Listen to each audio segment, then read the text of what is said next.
మీరు కూడా ఒకవేళ రక్షణ పొంది ఉంటే చాలా మంచిది. దేవుని ఇంటికి వస్తున్నామా, ఊడుస్తున్నామా, చాలా మంచిది. సాపలు చుడుతున్నామా, చాలా మంచిది. వంట చేస్తూ ఉంటావా, చాలా మంచిది. పాటలు పాడుతుంటావా దేవుని మందిరంలో, చాలా మంచిది. ఒకవేళ మ్యూజిక్ వాయిస్తూ ఉంటావా దేవుని ఇంట్లో, చాలా మంచిది. God bless you. ఇదంతా మనం చేస్తూ ఉండాలా. కానీ దీది అంతా చేస్తూ ఒకవేళ నువ్వు వాక్యంని వినలేదనుకో, ఒకవేళ వాక్యంని మనము సరిగా చదవలేదనుకో, పరీక్షలు వచ్చినప్పుడు ఎక్కువ పడిపోయేది కూడా వా వ్యక్తే ఉంటాడు. ఏ వ్యక్తి అయితే వాక్యంని వినడు, వాక్యంని చదవడు. ఈరోజు దేవుడు ఈ వాక్యం ద్వారా మనతో మాట్లాడుతూ ఉన్నాడు. నువ్వు కూడా దేవుని ఇంటికి వచ్చి చాలా సేవ చేస్తున్నావు, కానీ పరీక్ష వచ్చినప్పుడు జయించలేకపోతున్నావు, పడిపోతున్నావు అంటే కూడా ఈరోజు దేవుడు ఈ వాక్యం ద్వారా మనతో మాట్లాడుతూ ఉన్నాడు. ఓ బ్రదర్ అండ్ సిస్టర్, ఒక విశ్వాసంలో పడిపోతున్నాడు అంటే అర్థమే ఒకటి.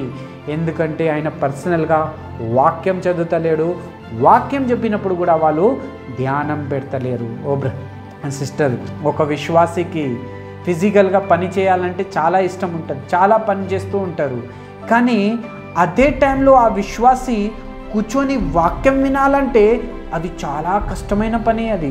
ఓ బ్రదర్ అండ్ సిస్టర్, చాలామంది మనం విశ్వాసులు చూస్తాం, పని చేయడానికి ఎంతో పరిగెత్తుతారు, ముందుకు వస్తారు, నేను పని చేస్తా అని దేవుని మందిరానికి వస్తారు.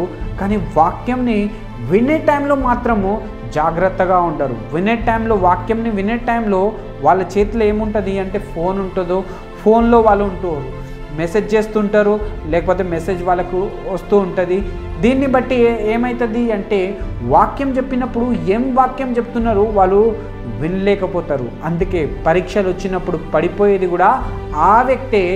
ఏ వ్యక్తి అయితే దేవుని వాక్యం నడిచినప్పుడు ధ్యానం పెట్టి వినడు. ఓ బ్రదర్ అండ్ సిస్టర్, చాలామంది ఫోన్ కూడా కొంతమంది యూజ్ చేయరు, సైలెంట్గా ఉంటారు. శరీరం అక్కడే ఉంటుంది కానీ ఆలోచన మాత్రము అక్కడ ఉండదు. చాలామంది దేవుని ఇంట్లో వచ్చి కాటేజ్ మీటింగ్లో వచ్చి కూర్చుంటారు, వాక్యంని వింటూ ఉంటారు. మనకు అనిపిస్తుంది వాళ్ళు చాలా జాగ్రత్తగా వాక్యంని వింటూ ఉన్నారు, కానీ వాళ్ళ మైండ్ అంతా ఎక్కడెక్కడో ఉంటుంది, బిజినెస్ మీద ఉంటుంది, డబ్బుల మీద ఉంటుంది. అరే అది చేయాలా, రేపు ఇది చేయాలా, రేపు ఇట్లా మాట్లాడాలా, ఏంది ఇట్లా చేద్దాం, అట్లా చేద్దాం, వాళ్ళు ఇట్లా అన్నారు, వీళ్ళు ఇట్లా అన్నారు అని అదే ఆలోచన కలిగి ఉంటారు.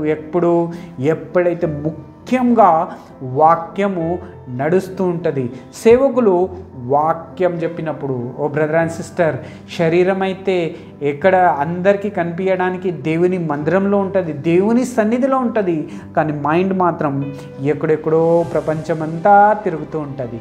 ఈరోజు దేవుడు ఈ వాక్యం ద్వారా మనతో మాట్లాడుతూ ఉన్నాడు. ఒకవేళ నువ్వు కూడా అలాగే చేస్తున్నావా? వాక్యం నడిచినప్పుడు ఫోన్లో ఉన్నావా? వాక్యం నడిచినప్పుడు నువ్వు ఏదేదో ఆలోచించుతున్నావా? లోకమంతా తిరుగుతున్నావా? ఓ బ్రదర్ అండ్ సిస్టర్, ఈరోజు దేవుడు ఈ వాక్యంతో మనతో మాట్లాడుతున్నాడు. వాక్యంని సరిగా వినకపోతే, వాక్యంని సరిగా చదవకపోతే, వాక్యంలో నువ్వు లేకపోతే నీ విశ్వాసంలో ఎదగలేవు. విశ్వాసంలో ఎదగాలంటే మనం చేయాల్సింది ఏంటంటే వాక్యంని వినాలా. ఏ వాక్యం వినాలా? దేవుని వాక్యంని వినాలా. ఎంత అయితే మనం దేవుని వాక్యంని వింటామో అంత విశ్వాసంలో మనం ఎదుగుతాం. ఎంత మనం విశ్వాసంలో ఎదుగుతామో అంత పరీక్షలు మనకు వస్తాయి. అన్ని పరీక్షలు మనకు వచ్చినా కూడా మనం చాలా ఈజీగా మనం జయం పొందుకుంటాం. ఒకవేళ ఇదే వాక్యం మనలో లేదనుకో, అప్పుడు పరీక్ష వచ్చినప్పుడు ఎంతో ఈజీగా మనం పడిపోతాం. ఓ బ్రదర్ అండ్ సిస్టర్, సైతాన్ మనకి డిస్టర్బ్ చేసేది ఏంది అంటే ఇక్కడ డిస్టర్బ్ చేస్తాడు. నువ్వు కూడా డిస్టర్బ్ అవుతున్నావా? వాక్యం విన్నప్పుడు, వాక్యం చదివినప్పుడు కూడా డిస్టర్బ్ అవుతున్నావు అంటే జాగ్రత్త. ఈరోజు దేవుడు ఈ వాక్యంతో మనతో మాట్లాడుతున్నాడు. రోమా 10:17 ఏముందంటే వినుట వల్ల విశ్వాసం పెరుగుతుందంట. ఎంత మనం దేవుని వాక్యంని వింటామో అంత మన విశ్వాసము ఎదుగుతుంది. ఎంత మనం వాక్యంని చదువుతామో అంత విశ్వాసంలో ఎదుగుతాం. ఎంత మనం వాక్యంని వింటామో అంత విశ్వాసంలో ఎదుగుతాం. పనులు చేయడం చాలా ఈజీ, దేవుని మందిరంలో దేవుని సేవ చేయడంగా, ఫిజికల్గా. కానీ అదే టైంలో అదే వ్యక్తికి వాక్యంని చదవాలంటే వినాలంటే అది చాలా కష్టమైన పని.